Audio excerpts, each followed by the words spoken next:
Our friends over at the Tulsa City-County Libraries are always doing something fun. That's right. Angela Evans is at the Librarium this morning. She's finding out what's going on and for a look around Tulsa's latest and greatest library. Angela, it's a temporary place set up, but meanwhile, it's got some great technology. It really is. You know, they like to refer to it as a lab, and that's because they're trying out a lot of new technologies, and some of these things that they have here are really kind of mind-blowing. With me, I have Marianne, the librarian, here at the Librarium, and she's going to talk to us a little bit about some of the facets of the new Librarium. Thanks for being with us this morning. Yeah, thanks for coming, Angela. So far, so good. You've had a really great response. We have just hundreds of people every day. We check out about 15,000 items a month. That's rising. Wow. It is, yeah. We have lots of technology for people to try. And you also had mentioned that you have a lot of people that are coming to the Librarium that maybe hadn't come to the library in a while. That's true. They want to come down and see what's going on here. A fair number say, last time I was here, it was a grocery. And they come in and just look around and are just awed by what they see usually. You know, and what a transformation it really is, because it was just kind of an eyesore, and now not only has it been renovated, it's really a fantastic resource for the community. And now this is a temporary location. That's right. About 2 years. We'll be here about 2 years while they're renovating the old downtown Central Library.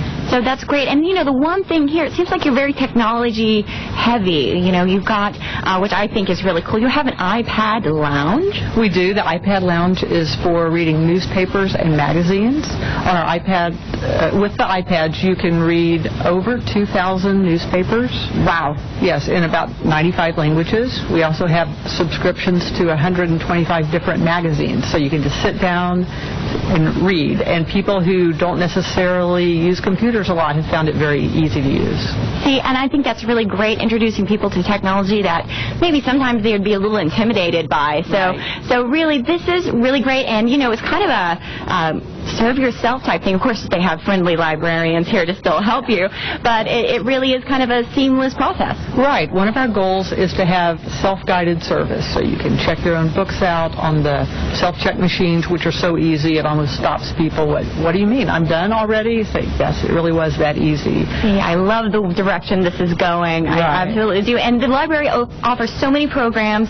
This location isn't the only location. There are actually 25 locations for the Tulsa City-County Library. And I'm going to move the focus a bit over here. I'm going to talk to Gretchen, who is the volunteer coordinator and liaison, and she has a lot of the great programs for not only children, there are a lot of adult programs.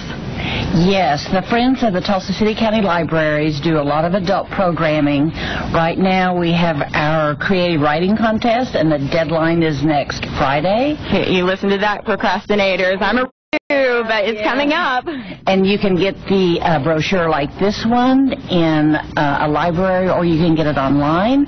At the same time you enter the contest, you can join the Friends for $10. So what a deal. What a deal. And, you know, being a friend of the Tulsa City-County Library, you really are reaching out and helping your community in such a unique way. There's so many resources. You have classes at all the locations. Give me some examples of, like, some of the children's classes that are very popular.